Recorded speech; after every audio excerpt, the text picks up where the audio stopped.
para Gibeon: é demais o povo que está contigo, para eu entregar os midianitas nas suas mãos. Israel pode gloriar-se contra mim, dizendo: a minha própria mão me livrou. Olhe para mim, família. Existe um ponto crucial aqui para ter prosperidade, para ter sucesso.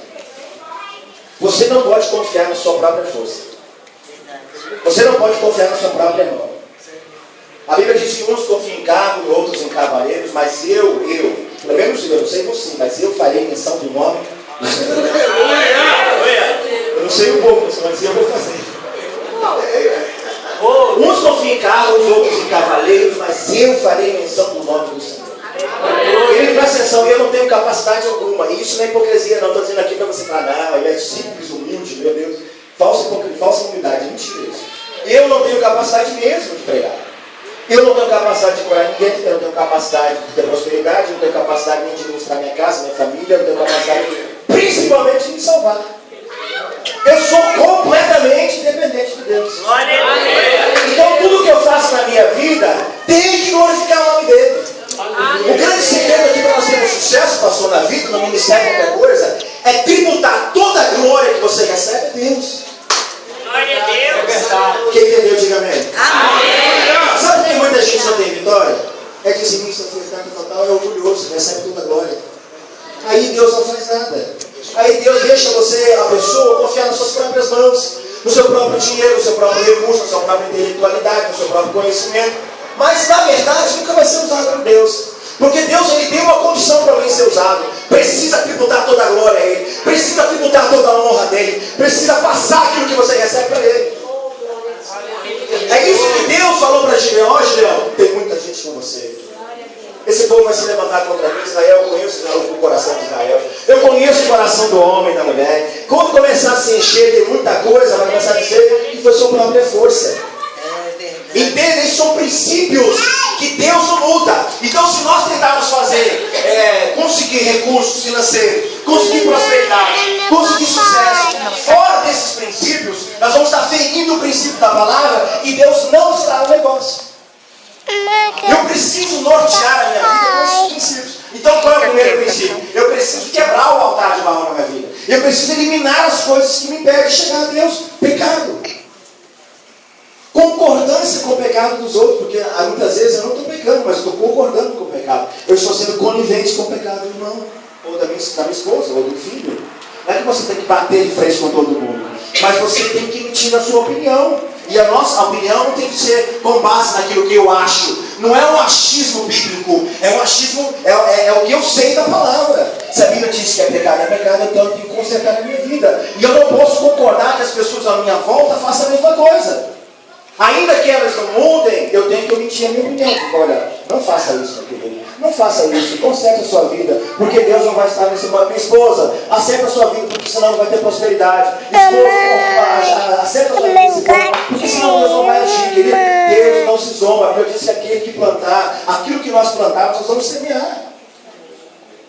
Então, se nós não entendemos que Deus é um Deus santo, que nós precisamos quebrar esses paradigmas, quebrar essa aliança com o passado e com o pecado, eu tenho que estar disposto. Então, Deus vai começar a se manifestar na minha vida. O segundo ponto que eu tenho que entender: tudo que vem na minha vida é glória. São dois princípios fundamentais para nós começarmos a ser vitoriosos em Cristo. Entenda. Deus tem muitas promessas para vocês. Deus tem infinitas prosperidades para derramar, infinitos recursos para derramar, saúde para derramar ao povo. Mas Ele precisa que o povo entenda que, primeiro, quebre aliança com o pecado, e segundo, tudo que Deus fizer na sua vida, tribute honra e glória. Amém. Querido, você vai receber vitória sobre vitória. Porque o único projeto, Deus não quer o seu dinheiro, Deus não precisa do seu dízimo, Deus não precisa da sua oferta, Ele não precisa nada disso. O dízimo e a oferta é um ensinamento, é uma doutrina sobre a sua vida. É para te colocar no prumo, é para entender que você depende dele. É isso que Ele está nos ensinando. E quando você começar a entender de fato e de verdade isso, e que você começar a entregar isso a Deus, glorificar a Deus pelas vitórias que você recebe, falar para as pessoas que Deus tem feito, proclamar o nome dEle, então Ele vai começar a derramar, e derramar, e derramar, e derramar. Deus Ele vai ser pródigo na sua vida, Ele vai ser gastando com você, Ele vai investir na sua vida, porque você dá retorno para Ele. E não é retorno financeiro, querido, é retorno espiritual. São testemunhos, são almas que estão sendo impactadas pela sua vida.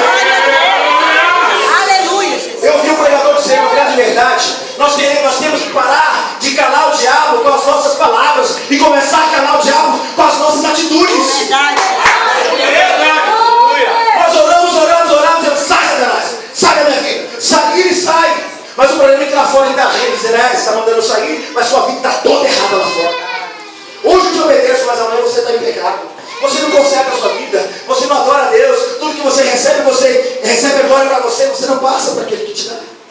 Eita Deus. Então está na hora da gente calar o diabo, sabe como, querido? Com resultados, com a prosperidade da sua família, com a cura da sua família, com a eliminação da doença da sua família, com a restauração do casamento. Calar Satanás com os nossos resultados.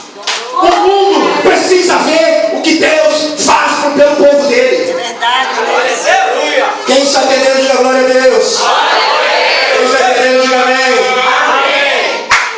Deus quer te usar. Diga o pessoal que está falando assim, Deus quer usar a sua vida. Mas fala como um profeta, diga assim, Deus quer usar a sua vida. Deus quer usar a sua vida. Deus quer usar a nossa vida. Uma das condições que Deus fala aqui para Deus é assim, olha, gente, tira os tímidos e os medrosos. Esses que são tímidos e medrosos, manda eles embora. Mas por que Deus fez isso? Presta atenção, a Bíblia diz assim, os tímidos não herdarão o reino de Deus. As pessoas confundem um pouco timidez com questão de vergonha, não tem nada a ver com vergonha. A timidez é aquela, irmão, tem gente que é tímido, eu sou tímido. Eu prego aqui pela graça. Eu venho de timidez. Todo mundo é tímido, todo mundo tem uma dose de timidez. Mas não é essa timidez. Como é que é a timidez que Deus está dizendo aqui? Timidez é aquelas pessoas o seguinte. Jesus quando estava no barco, ele diz assim, por que sois tímidos? Está falando de falta de fé. É medo. Medo, mas não é do que você é capaz de fazer, e você diz, eu sou incapaz de fazer, e eu vou tentar fazer, e não vai dar certo, as pessoas vão olhar para mim e vão zombar. Não é essa timidez. Ele está dizendo o seguinte, a minha palavra diz que aquele que orar, ungir com óleo, os enfermos serão curados. Se você não acreditar nisso e tiver medo de orar por alguém, você está preocupado com o teu nome, não com o nome de Deus. Então você está preocupado com a sua vaidade. Está preocupado que se não acontecer, então meu nome que está em questão. Deus não está preocupado com isso. Os tímidos são aqueles que não têm coragem de proferir a palavra de Deus, de declarar que é vitorioso, mesmo não sendo vitorioso ainda. A Bíblia diz em Hebreus 11 que nós temos a fé é o firme fundamento das coisas que não se vê, mas a certeza das coisas que se esperam. Então eu não preciso ver para crer. Eu creio e vejo a obra de Deus na minha vida. Então os tímidos são aqueles que não são capazes de profetizar esta palavra. Porque Jesus disse lá em Números assim, a palavra do Senhor diz assim, eu não sou homem para que minta, e nem filho do homem para que me arrependa. Se eu disse, eu vou cumprir. Então você é tímido, nós somos tímidos quando nós vamos assim, eu não sei, Jesus falou que ia curar, será que ele vai curar? Entrou timidez no teu coração.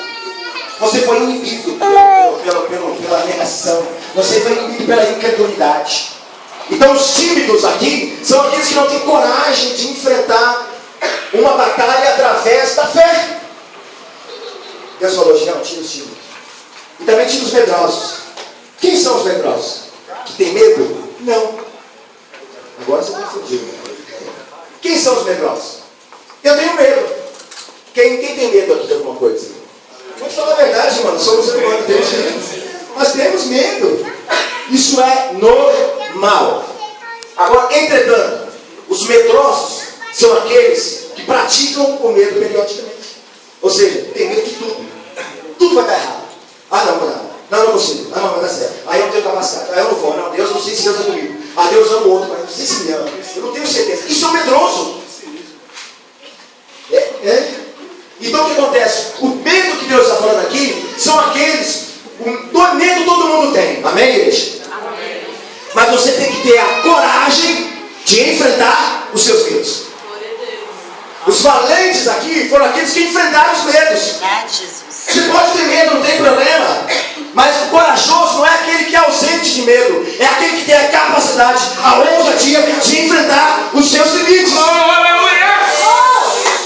Então você não é, irmã, presta atenção. Você não é covarde. Irmão, você não é covarde porque você tem medo. Você é covarde ou você é covarde, minha irmã, se você deixar o medo de vencer.